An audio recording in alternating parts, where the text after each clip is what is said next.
Hello बच्चों, नवांकुर की डिजी lesson class में आप सभी विद्यार्थियों का हार्दिक हार्दिक स्वागत है।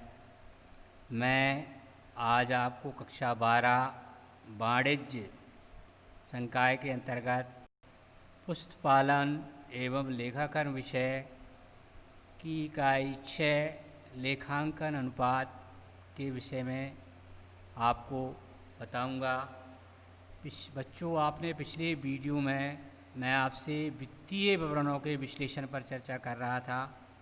तो लेखांकन अनुपात वित्तीय विश्लेषण का ही एक तकनीक है, एक उपकरण है। वित्तीय विवरण में दी गई मदों को एक वैज्ञानिक ढंग से एक सरल से सरल भाषा में व्यक्त करने का तरीका है, जो लेखांकन की दृष्टि से अत्यंत उपयोगी होता है। इसकी कई उपयोगिताएं होती हैं, इसके कई उद्देश्य होते हैं। इस हिसाब से लेखाशास्त्री वित्तीय विवरणों में दी गई मदों का लेखांकन अनुपात के रूप में व्यक्त करते हैं। यहाँ बच्चों 2 शब्द दिए हैं, एक लेखांकन और दूसरा अनुपात। जैसे कि बच्चों आप अनुपात शुरू से ही आप गणित पढ़ते चले आ रहे हैं, अनुपात का मतलब समझते हैं कि किन्हीं 2 सार्थक राशियों को उनको सरल से सरल भाषा में व्यक्त करना वो अनुपात कहलाता है। उदाहरण के लिए बच्चों, आप इस क्लास में 45 छात्र छात्राएँ बैठे हैं, जिसमें से 30 छात्राएँ हैं और 15 छात्र हैं। तो गणितीय भाषा की दृष्टि से 30 और 15 थोड़ा जटिल अंक है। इसको मैं सरल भाषा में यदि व्यक्त करना चाहूँ तो 2:1 बोलूँगा, अर्थात लड़कों की तुलना में लड़कियाँ दुगनी हैं, ये इसका अर्थ होता है। ऐसे ही व्यापार में हम वित्तीय विवरणों में जो वित्तीय विवरण जो होते हैं हमारे आय विवरण और चिट्ठा, उनकी जो मदें होती हैं, उन 2 किन्हीं सार्थक मदों के बीच में हम अनुपात निकालते हैं। उसी को हम लेखांकन अनुपात के नाम से जानते हैं। या लेखांकन का तात्पर्य वित्तीय विवरण में दी गई मदों को अनुपात के रूप में व्यक्त करना है, वो लेखांकन अनुपात के नाम से जाना जाता है। तो आगे आप पहला प्रश्न देखें। पहला प्रश्न किस चीज़ के लिए है? लेखांकन अनुपात से आशय लिखना है आपको। तो अनुपात तुलना करने के साधन होते हैं। कोई अकेला आंकड़ा या मद अनुपात नहीं बन सकता है। अतः वित्तीय विवरणों में दी गई 2 सार्थक मदों को अनुपात के रूप में व्यक्त करने को लेखांकन अनुपात के नाम से जानते हैं। जैसे कि बच्चों पहले भी आपको बताया था, यहाँ वित्तीय विवरण के अंतर्गत आय विवरण और चिट्ठा आता है। तो आय विवरण में बहुत सारी मदें होती हैं, बहुत सारी राशियाँ होती हैं, जिनको आंकड़े या मद के नाम से जानते हैं। इनको अनुपात के रूप में व्यक्त करना, अनुपात के रूप में लिखना, या स्थिति विवरण जो किसी व्यापार की पोजीशन को बताता है, उसकी आर्थिक स्थिति को बताता है, उसकी किन्हीं 2 सार्थक मदों को अनुपात के रूप में व्यक्त करना लेखांकन अनुपात कहलाता है। इनका लेखांकन की दृष्टि से, विश्लेषण की दृष्टि से अत्यंत महत्व होता है। उनकी बहुत बड़ी उपयोगिता होती है। इसके आधार पर इससे लेखांकन से संबंध रखने वाले विभिन्न लोगों को निर्णय लेने में अत्यंत सुविधा होती है। वो सार्थक नीतियाँ बना करके व्यवसाय को आगे ले जाते हैं। उदाहरण के माध्यम से सार्थक मदों का तात्पर्य ये है कि चालू संपत्तियों का चालू दायित्वों से संबंध होता है। सामान्यतः व्यापारी चालू दायित्वों का भुगतान चालू संपत्तियों को बेच करके या चालू संपत्तियों से उनका करता है। तो यहाँ ये देखा जाता है क्या चालू संपत्तियाँ चालू दायित्वों का भुगतान करने के लिए पर्याप्त हैं कि नहीं। यदि चालू संपत्तियाँ चालू दायित्वों का भुगतान करने के लिए जो लेखा शास्त्रियों ने मापदंड बनाए हैं, उस मापदंड के हिसाब से ठीक हैं कि नहीं, तो चालू संपत्ति और चालू दायित्वों का अनुपात ठीक कहा जाएगा। यदि वो कम है तो ये व्यापार की कमी मानी जाएगी और इसको कमी को दूर करने का प्रयास किया जाएगा।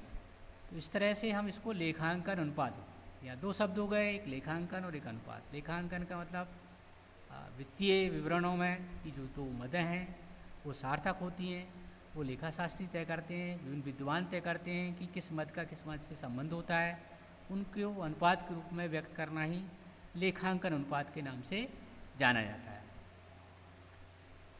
अगला क्वेश्चन है लेखांकन अनुपात की कोई 5 उद्देश्य बताना है। बच्चों उद्देश्य वैसे ही हैं जैसे वित्तीय विवरणों के विश्लेषण के उद्देश्य हैं, ठीक वही की वही बातें हैं, लेकिन फिर से एक बार दोहराई जा रही हैं।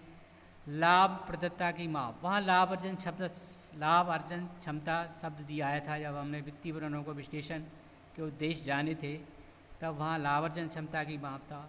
यहाँ भी वही की वही बात है कि कोई व्यवसायिक इकाई कितना लाभ अर्जित कर रही है, उसकी लाभ अर्जन कुशलता कितनी अच्छी है, ये मापा जाता है। तो हर साल हम अनुपात निकाल करके, लेखांकन अनुपात निकाल करके ये पता कर लेते हैं कि जितने हमने संसाधन लगाए हैं, जितनी हमने पूंजी लगाई है, जितना हम काम कर रहे हैं, उस अनुपात में व्यवसाय की लाभ अर्जन क्षमता कितनी है, उसकी कुशलता का माप करते हैं। मापदंड हम लेखांकन अनुपात के माध्यम से पता कर लेते हैं। तो यहाँ दो बातें पता चल जाती हैं। यदि लाभ अर्जन क्षमता हमारी कम है, तो अर्थात हमारी कोई कमियाँ हैं, उन कमियों का हम अध्ययन करते हैं, अध्ययन करने के बाद उनको दूर करते हैं ताकि हमारी लाभ अर्जन क्षमता बढ़ जाए। यदि लाभ अर्जन क्षमता हमारी ठीक है तो और उसको बेहतर से बेहतर कैसे बनाया जा सकता है, उसके लिए प्रयास किए जाते हैं। दूसरा पॉइंट है तरलता तथा शोधन क्षमता का ज्ञात। यहाँ तरलता से मतलब संपत्तियों को रोकड़ में परिवर्तन करने की क्षमता से होता है। जो संपत्ति जितने जल्दी रोकड़ में बदल जाती है, रोकड़ में परिवर्तित हो जाती है, वो संपत्ति उतनी ही तरल कहलाती है, उसको तरलता कहते हैं बच्चों। और शोधन क्षमता मतलब भुगतान करने की क्षमता। तो व्यापार में दो तरह के दायित्व होते हैं, एक तरल दायित्व होते हैं और एक दीर्घकालिक दायित्व। तरल दायित्व सामान्यतः इनका भुगतान हमें एक वित्तीय वर्ष के अंदर करना होता है, वो तरल दायित्व कहलाते हैं। और दीर्घकालीन जो दायित्व होते हैं उनका भुगतान हमें एक वर्ष से अधिक अवधि में उनको करना होता है। तो ये अनुपात विश्लेषण के माध्यम से हम आसानी से ये पता कर लेते हैं कि हमारे व्यवसाय में तरलता है कि नहीं, अर्थात तरल दायित्वों का भुगतान करने के लिए तरल संपत्तियां पर्याप्त हैं कि नहीं, ये अनुपात ज्ञात किया जाता है। तो व्यवसाय की तरलता तथा शोधन क्षमता से संबंधित अनुपातों का विश्लेषण करके व्यवसाय के दायित्वों के भुगतान करने संबंधी जानकारी प्राप्त की जाती है। दोनों पक्षों के लिए होती है। व्यापारी के लिए भी तरलता अनुपात व्यापारी ये जान सकता है तरलता अनुपात के माध्यम से कि क्या वो एक निर्धारित समय में जो उसने तरल दायित्व उसके हैं, चालू दायित्व हैं, उनका चालू दायित्वों का समय पर भुगतान करने में वो कितना सक्षम है, कर पाएगा या नहीं कर पाएगा। ठीक वैसे ही जिन लोगों ने किसी व्यवसाय की इकाई को उधार पैसा दिया है, अल्पकाल के लिए पैसा दिया है, वो भी तरलता अनुपात के माध्यम से पता कर लेते हैं कि जिस व्यवसाय की इकाई को हम उधार पैसा या उधार माल दे रहे हैं वो भुगतान करने में सक्षम है कि नहीं। तो ये इसका उद्देश्य होता है। पूर्व अनुमान एवं बजट बनाने में सहायक होते हैं अनुपात। बच्चों, इन अनुपातों के माध्यम से व्यापारी पूर्व अनुमान लगा लेता है, व्यवसाय की कमियों और अच्छाइयों का पता चल जाता है। यदि अनुपात हमारा नीचे की ओर है तो हम उसको कैसे बढ़ाएं। नीचे की ओर है इसका मतलब है कि हमारे व्यवसाय में कुछ कमी है, वो कौन सी कमी है, उन कमियों को दूर करके हम आगे बढ़ सकते हैं। तो ये पूर्वानुमान की बात होती है। अच्छा है तो और उसको और अच्छा कैसे बनाया जाए, इससे हम पूर्वानुमान लगा लेते हैं। और भविष्य में हमें जो बजट बनाना होता है कि कहाँ से पैसा आएगा और कहाँ पैसा जाएगा, हम कितने का भविष्य में व्यापार करेंगे, व्यापार की जो बजट तैयार किया जाता है वो उसको बनाने में ये लेखांकन अनुपात बड़ा योगदान देते हैं। इस उद्देश्य से किया जाता है। चौथा है वित्तीय आंकड़ों को समझने योग्य बनाया जाता है। आय विवरण चिट्ठी में जो भी मदें आंकड़े दिए हुए होते हैं वो संख्यात्मक रूप में से होते हैं और इतने जटिल होते हैं केवल उनका ज्ञान रखने वाला व्यक्ति या वाणिज्य जिसका संबंध वाणिज्य संकाय से है, केवल वही व्यक्ति उनको समझ सकता है। यदि हमें ऐसे व्यक्ति को वित्तीय विवरण समझाना है जो वाणिज्य का ज्ञान नहीं रखता है, तो ऐसे व्यक्ति को यदि हम आंकड़ों को अनुपात के रूप में उसके सामने पेश करें तो वो आसानी से समझ सकता है। अन्य प्रमंडल तुलना संभव। प्रमंडल मतलब कंपनी अनुपात द्वारा वित्तीय समंकों में एक रूपता आ जाती है। इससे अंतः प्रमंडल तुलना संभव भी हो जाती है। हम एक कंपनी की दूसरी कंपनी से तुलना भी कर सकते हैं। तीसरा क्वेश्चन है लेखांकन अनुपात के लाभ या महत्व या उपयोग। ये भी बच्चों वैसे ही हैं जैसे वित्तीय विवरणों के विश्लेषण के लाभ थे, वही के वही हैं, सिर्फ थोड़ा भाषा की दृष्टि से अंतर आ जाता है। तो इसको तैयार करते समय आप उस बिंदुओं को भी ध्यान में रख सकते हैं। अल्पकालिक लेनदारों के लिए जैसे बच्चों भी चर्चा की थी कि वे लेनदार जिनको हमें एक वित्तीय वर्ष के अंतर्गत पैसा लौटाना होता है, तो वो तरलता अनुपात के माध्यम से यह पता कर सकते हैं कि संस्था की चालू देयताओं के भुगतान करने की क्षमता कैसी है। तो अल्पकालिक लेनदारों के लिए महत्व हो गया। अभी पिछले ही बिंदु में मैंने इस पर चर्चा की कि लेनदार और व्यापारी दोनों ही ये अनुपात के माध्यम से पता कर लेते हैं कि एक वित्तीय वर्ष के अंदर में हम लेनदारों का भुगतान करने में कितने सक्षम है नहीं, या उनकी क्षमता कैसी है, ये उनके लिए महत्व होता है। फिर दीर्घकालिक लेनदार दो तरह के हो गए। एक अल्पकालिक, जिनका भुगतान हमें एक वित्तीय वर्ष के अंदर में करना होता है, वो अल्पकालिक होते हैं, और जिनका भुगतान एक वर्ष से अधिक बाद करना होता है, दीर्घकालिक होता है। इनके आगे विस्तार से अपन चर्चा करेंगे कि अल्पकालिक के लिए कौन से अनुपात निकाले जाते हैं, दीर्घकालिक के लिए कौन से अनुपात निकाले जाते हैं। तो दीर्घकालिक संस्था के ऋण क्षमता अनुपात के माध्यम से हम पता लगाया सकता है। एक ऋण क्षमता अनुपात होता है, इसके माध्यम से हम पता लगा लेते हैं कि संस्था दीर्घकालिक भुगतान क्षमता कैसी है। ये दूसरा महत्व हो गया, दूसरा लाभ हो गया। फिर प्रबंधकों के लिए महत्व बच्चों पहले ही बताया था कि किसी भी व्यवसायिक इकाई की नीति निर्धारण प्रबंधकों द्वारा ही किए जाते हैं। सारी प्लानिंग प्रबंधक ही लेते हैं, और प्रबंधकों को नीतियों का निर्धारण करने में, उनको योजनाएं बनाने में ये सब आंकड़ों की आवश्यकता होती है। और आंकड़े ऐसे होने चाहिए जो सरल से सरल हों, सुविधाजनक हों, ताकि उनके जो अनुमान हों, उनकी जो नीतियां हों, जिनके लिए वो तैयारी करें, वो सार्थक हों और उनके परिणाम सार्थक आएँ और उनको ठीक ढंग से वो लागू भी कर सकें। ये प्रबंधकों के लिए भी महत्व हो गया। विनियोजकों के लिए, विनियोजक वे व्यक्ति होते हैं जो किसी व्यवसाय की इकाई में पैसा लगाते हैं। इवन व्यापारी भी एक विनियोजक ही होता है। लेनदार, दीर्घकालिक ऋण, अन्य लोग भी व्यापार को पैसा उधार देते हैं या पैसा उसमें लगाते हैं। तो विनियोजक विभिन्न अनुपातों के माध्यम से विनियोजित धन की सुरक्षा व उसकी लाभार्जन क्षमता का पता लगा सकते हैं। लेखांकन अनुपात के माध्यम से हम व्यवसाय में, जिस व्यवसाय में पैसा लगा रहे हैं वो कितना सुरक्षित है, उसमें हमारी लाभार्जन क्षमता कैसी रहेगी, इसका पता हम आसानी से कर सकते हैं। लेखांकन आंकड़ों का सरलीकरण हो जाता है, सरल भाषा में हो जाते हैं, क्योंकि वित्तीय विवरण और आय विवरण में जो मदें होती हैं वो जटिल होती हैं और इतनी लंबी और बड़ी होती हैं कि उनको याद रखना और उन पर शीघ्र निर्णय लेना कठिन होता है। यदि उनको हम सरल से सरल भाषा में व्यक्त कर देंगे तो वो समझने योग्य हो जाती हैं, सरल हो जाती हैं, और हर आम व्यक्ति उसको समझ कर को इस पर निर्णय कर सकता है। तो ये इसके महत्व हो गए, लाभ हो गए। अब अनुपात के प्रकार या वर्गीकरण को बताना है।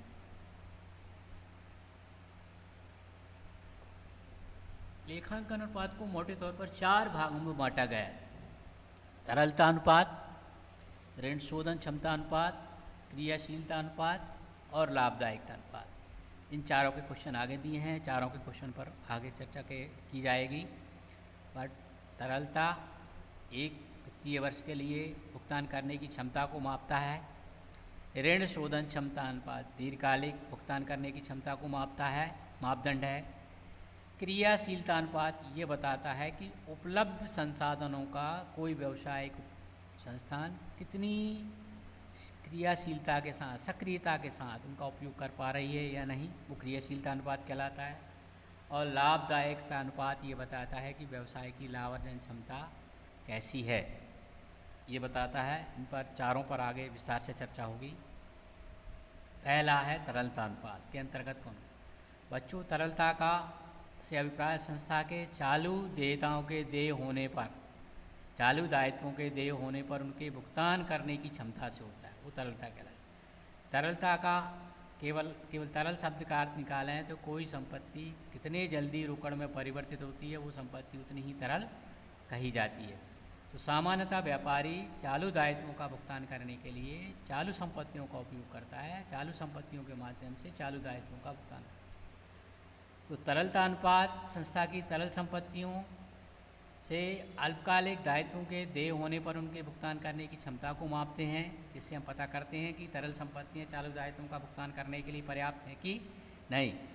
तरलता अनुपात के अंतर्गत मुख्य रूप से 3 अनुपातों की गणना की जाती है। देखो कौन कौन से हैं। नंबर 1 चालू अनुपात या चल अनुपात, इसको करंट रेशो बोलते हैं, CR के नाम से भी बोलते हैं। इसको कार्यशील पूंजी अनुपात भी कहा जाता है, वर्किंग कैपिटल रेशो के नाम से भी जाना जाता है। ये इसके नाम हैं। ये देखो इसके अंतर्गत हम क्या पता करते हैं, कैसे करते हैं, पूरा विस्तार से दिया है इसके अंदर। चालू अनुपात फर्म के अल्पकालीन दायित्वों के भुगतान करने की क्षमता की माप करने के लिए प्रयोग किया जाता है। चालू अनुपात फर्म के अल्पकालीन दायित्व मतलब वे दायित्व जिनका एक वित्तीय वर्ष या 1 वर्ष के अंदर भुगतान करने की क्षमता के माप करने के लिए किया जाता है। और ये कैसे निकाला जाता है देखिए आता है। यह अनुपात चालू संपत्ति और चालू दायित्वों के से संबंध रखता है। चालू संपत्तियां वे संपत्तियां होती हैं जो 1 वित्तीय वर्ष के अंतर्गत रोकड़ में बदल जाती हैं, वो सारी संपत्तियां चालू संपत्तियां कहलाती हैं। या तो वो रोकड़ में ही होती हैं, रोकड़ पर उदाहरण के लिए रोकड़, बैंक में रोकड़, देनदार, प्राविपत्र, पूर्वदत्त व्यय और स्टॉक। और अल्पकालीन यदि हमने किसी को अग्रिम दिया है तो वो चालू संपत्तियां कहलाती हैं। चालू दायित्व वे होते हैं जिनका 1 वित्तीय वर्ष के अंदर हमें भुगतान होता है, जैसे लेनदार, अदत्त व्यय, देय विपत्र, अल्पकालिक ऋण, अदत्त व्यय और कोई कर के लिए हमने प्रावधान कर रखा है, तो ये चालू दायित्व के अंतर्गत आते हैं। तो इन चालू दायित्वों का भुगतान करने के लिए चालू संपत्तियां पर्याप्त हैं कि नहीं। चालू अनुपात की परिभाषा, चालू दायित्व चालू संपत्तियों को याद में रख करके आप उसका आशय आसानी से लिख सकते हैं। इसका अर्थात आशय ऐसे भी लिखा जा सकता है, क्या चालू संपत्तियां चालू दायित्वों का भुगतान करने के लिए पर्याप्त हैं कि नहीं। ये जानने के लिए जो अनुपात निकाला जाता है वो चालू अनुपात के नाम से जाना जाता है। इसका ये सूत्र होता है चालू संपत्ति बटे चालू दायित्व होता है। चालू संपत्ति और चालू दायित्व के बीच में इसको व्यक्त कर दिया जाता है। जो अनुपात निकलता है वो चालू अनुपात कहलाता है। इसका स्टैंडर्ड माप 2:1 होता है। 2 चालू संपत्तियां हमेशा चालू दायित्वों से दुगनी होनी चाहिए। यदि दुगनी है तो चालू दायित्वों का भुगतान करने के लिए हमें कोई दिक्कत नहीं है। दुगनी होने का मतलब ये हो गया, यदि मान लें किन्हीं कारण से चालू संपत्तियों की कीमत आधी भी रह जाती है तो भी हम चालू दायित्वों का भुगतान आसानी से कर सकते हैं। तो ये इसका एक प्रमाणिक मापदंड होता है, स्टैंडर्ड मेजरमेंट होता है कि चालू संपत्तियां हमेशा चालू दायित्वों से दुगनी होती हैं। यदि दुगनी नहीं है तो फिर भुगतान करने में दिक्कत हो सकती है। ना ये अधिक होना चाहिए और ना कम होना चाहिए। अधिक होने का मतलब ये होगा कि अनावश्यक रूप से हमने चालू संपत्तियों में राशि को विनियोजित कर रखा है। ये चालू अनुपात हो गया। इसको ऐसे भी व्यक्त कर सकते हैं, चालू अनुपात किसे कहते हैं। चालू अनुपात चालू संपत्ति और चालू दायित्वों के मध्य संबंध बताता है कि चालू संपत्तियां चालू दायित्वों का भुगतान करने के लिए पर्याप्त है कि नहीं। इसी को कार्यशील पूंजी अनुपात भी कहा जाता है। तो कार्यशील पूंजी अनुपात जैसे जानते हैं, कार्यशील पूंजी का संबंध चालू संपत्ति और चालू दायित्वों से होता है। कार्यशील पूंजी बराबर चालू संपत्ति माइनस चालू दायित्व होता है। तो ये चालू अनुपात हो गया। आप तरलता अनुपात लिक्विड रेशो और क्विक रेशो भी के नाम से भी जानते हैं। तरलता अनुपात ये बच्चों जो चालू अनुपात था वो 1 वर्ष की अवधि में मापने का हमारा मापदंड था। यदि हमें 1 माह के अंदर यदि किसी को पैसा देना पड़े तो वो कितने हम सुरक्षित हैं, ये जानने के लिए तरलता अनुपात होता है। चालू अनुपात 1 वर्ष की अवधि के लिए होता है। तरल अनुपात 1 माह की अवधि के लिए होता है। इसमें थोड़ा सा अंतर है। क्या है देखो, तरलता अनुपात व्यवसाय की वास्तविक तरलता का मापक है। तरल अनुपात के द्वारा एक फर्म इस तथ्य का अनुमान लगा सकती है कि चालू दायित्वों का एक निश्चित समय पर कितना भुगतान कर सकते हैं। ये सूत्र है इसका, तरल संपत्ति बटे चालू दायित्व होता है। यहाँ तरल संपत्तियों से मतलब क्या होता है देखो, चालू संपत्तियों में से हम स्टॉक और पूर्वदत्त व्यय को हटा दें चालू संपत्तियों में से स्टॉक और पूर्वदत्त व्यय को छोड़ करके बाकी सारी जो चालू संपत्तियाँ होती हैं वो तरल संपत्तियाँ कहलाती हैं। क्योंकि स्टॉक एक ऐसी चीज़ होती है कि ज़रूरी नहीं है कि वो हम तुरंत बेचना चाहें और तुरंत बिक जाए, और पूर्वदत्त व्यय का सामान्यतः पेमेंट नहीं मिलता है, वो खर्च जैसे ही हमारा देय हो जाता है तो अपने आप उसका समायोजन हो जाता है। बाकी चालू संपत्तियों को तरल संपत्ति माना जाता है। ये तरल अनुपात हो गया। बच्चों एक अनुपात और दिया है कई किताबों में से, मोटे तौर पर दो ही है। एक अधितरल अनुपात, इसको सुपर क्यूक रेशो के नाम से जानते हैं। यह अनुपात पूर्ण तरल संपत्ति तथा तरल दायित्वों के मध्य संबंध को दर्शाता है। तरल संपत्तियों में रोकड़, तरल संपत्ति कौन कौन सी होती है? रोकड़, बैंक में रोकड़ व अति शीघ्र विक्रय योग्य अल्पकालीन प्रतिभूतियों को शामिल करते हैं। ऐसे विनियोग या ऐसी प्रतिभूतियाँ जो बिना किसी मूल्य हानि के रोकड़ में जब चाहे हम परिवर्तित कर सकते हैं, वो तरल है। तो तरल संपत्तियों में तीन ही चीज़ें आ गई आपकी, रोकड़, अधितरल में रोकड़, बैंक में रोकड़, और ऐसे विनियोग जो बिना किसी मूल्य हानि के जब चाहे बेचना चाहें बिक जाएं, वो अधितरल कहलाएंगे। तरल दायित्वों में बैंक अधिविकर्ष को छोड़ करके सारे दायित्वों को, चालू दायित्वों में से यदि हम बैंक अधिविकर्ष को छोड़ दें तो सारे दायित्व तरल दायित्व कहलाएंगे। इसका सूत्र है पूर्ण तरल संपत्तियाँ बटे तरल दायित्व। तो पूर्ण तरल संपत्तियों में कौन कौन आ गया? रोकड़, बैंक में रोकड़ और शीघ्र विक्रय योग्य विनियोग, जिनको अल्पकालीन विनियोग भी कहते हैं, विनियोग या प्रतिभूति। तरल दायित्व, चालू दायित्वों में से हम बैंक अधिविकर्ष को छोड़ देंगे तो बाकी सारे दायित्व अपने तरल दायित्व कहलाएंगे। तो ये पहला अनुपात हो गया है, जिसको तरलता अनुपात के नाम से जानते हैं। इसके अंतर्गत तीन चीज़ें हो गई, तीन अनुपात हो गए, एक चालू अनुपात, एक तरलता अनुपात। पहला है आपका चालू अनुपात। तरलता अनुपात के अंतर्गत पहला है आपका चालू अनुपात। अत्यंत महत्वपूर्ण क्वेश्चन है, सवालों की दृष्टि से भी, थ्योरी की दृष्टि से भी। ध्यान से पढ़ें, ध्यान से देखें, बार बार पढ़ें। फिर तरलता अनुपात, फिर एक अधितरल अनुपात, और अब इन दोनों में अंतर क्या है ये देखें। चालू अनुपात, इसका संबंध चालू संपत्तियों और चालू दायित्वों से होता है, अभी बता चुके। इसका संबंध तरल संपत्तियों और चालू दायित्वों से होता है। कार्य, यह चालू दायित्वों के एक वर्ष के भुगतान की स्थिति को बताता है। यह अनुपात अब बताता है कि व्यवसाय अपने चालू दायित्व का एक माह, ये एक वर्ष को बताता है और ये एक माह के लिए बताता है। माप, इसका 2:1 होता है और इसका 1:1 होता है। चालू अनुपात, यदि चालू संपत्तियाँ चालू दायित्वों से हमेशा दुगनी होना चाहिए, तरल संपत्तियाँ और चालू दायित्व हमेशा बराबर होना चाहिए, अर्थात 1:1 इसका स्टैंडर्ड माप होता है। स्टॉक, चालू संपत्तियों में स्टॉक सम्मिलित नहीं होता है, सम्मिलित होता है। चालू संपत्तियों में माल का स्टॉक सम्मिलित होता है, तरल संपत्तियों में माल का स्टॉक सम्मिलित नहीं होता है। ये अंतर है। सूत्र दोनों के पहले भी आ गए, फिर से चालू संपत्तियों बटे चालू दायित्व होता है, तरल संपत्ति बटे चालू दायित्व होता है।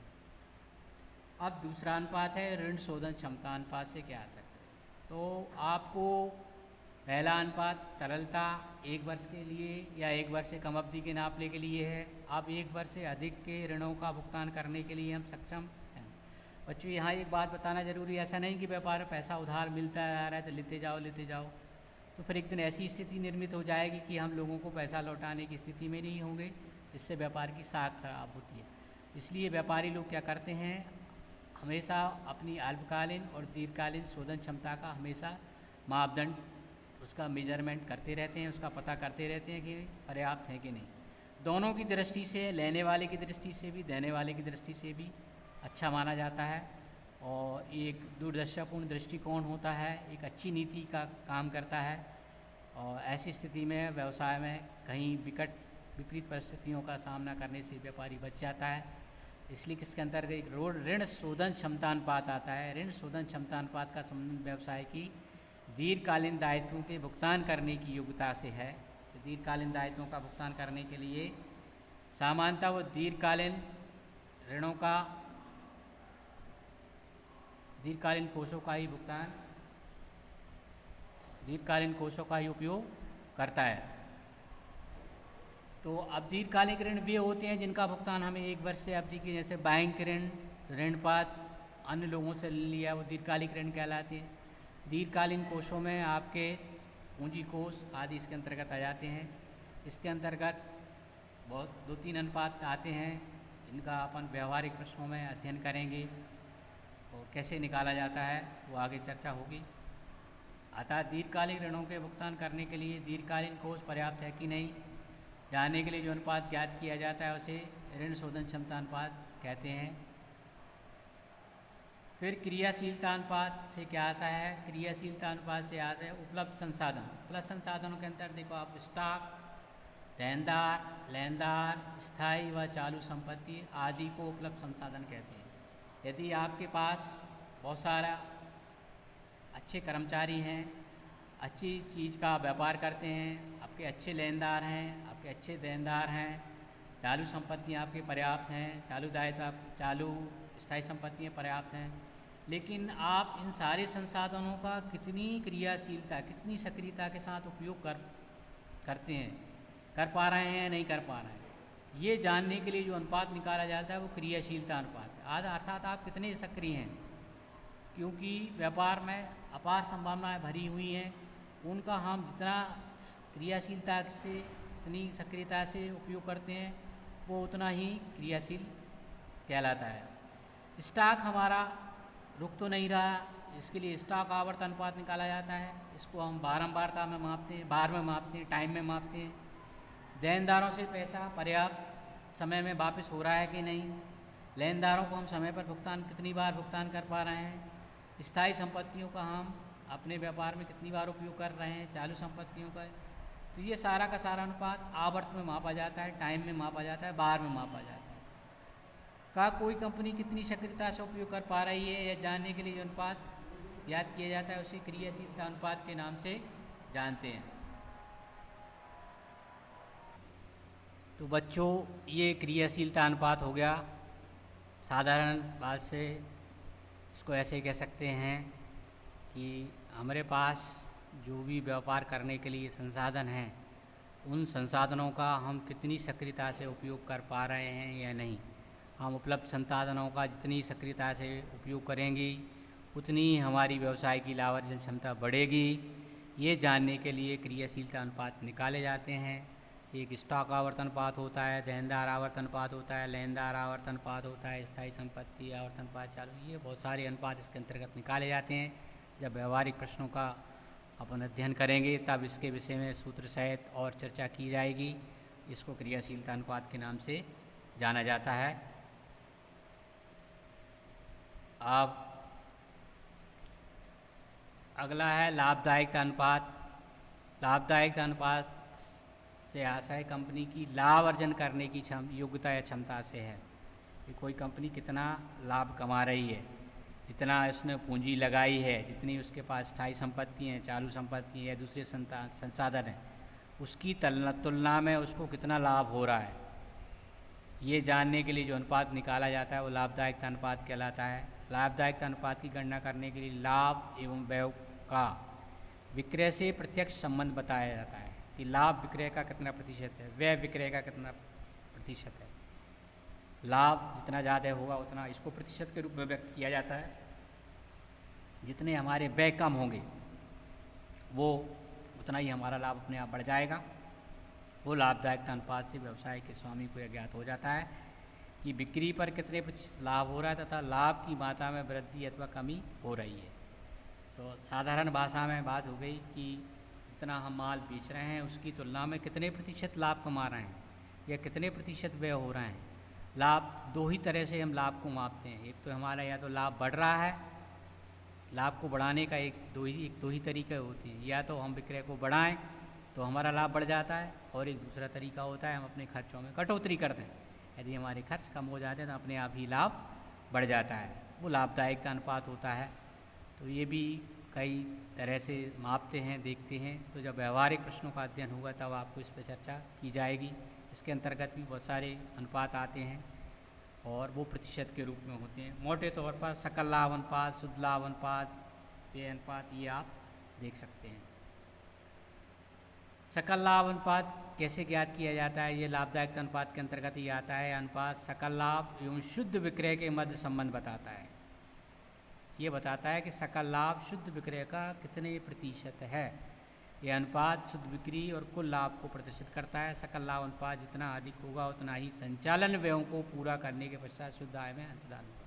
ये 100 है कि सकल लाभ जितना अधिक होगा उतना ही हमारे जो संचालन के व्यय हैं उनकी पूर्ति करने में सहायक होगा और उतना ही हमारा शुद्ध आय में वृद्धि होगी। तो सकल लाभ अनुपात बराबर आपका सकल लाभ गुणे 100 बटे शुद्ध विक्रय होता है। इस तरह से ये अनुपात ज्ञात किया जाता है। व्यवहारिक प्रश्नों में विस्तार से और इस पर एक बार और चर्चा होगी। दीर्घकालीन ऋण से आप क्या समझते हैं, ये क्वेश्चन आया है, वैसे चर्चा हो चुकी है। वे ऋण जिनका भुगतान 1 साल से अधिक अवधि में किया जाता है वे दीर्घकालीन ऋण कहलाते हैं। इनमें ऋणपात, बैंक ऋण, बंधक ऋण, अन्य दूसरे ऋण भी होते हैं जिनकी भुगतान करने की अवधि 1 वर्ष से अधिक होती है, दीर्घकालिक ऋण के नाम से जाने जाते हैं। बच्चों, ये था आपका अनुपात, लेखांकन अनुपात या लेखांकन अनुपातों का विश्लेषण थ्योरी की दृष्टि से ये आपका पूरा हो गया है। अब लास्ट इकाई आपकी बची है। लास्ट इकाई के लिए एक और थ्योरी का वीडियो देखेंगे आप, उसका इंतज़ार करें और तैयार करें। आज के लिए इतना ही। धन्यवाद। सतत वीडियो देखते रहें और अपनी तैयारी को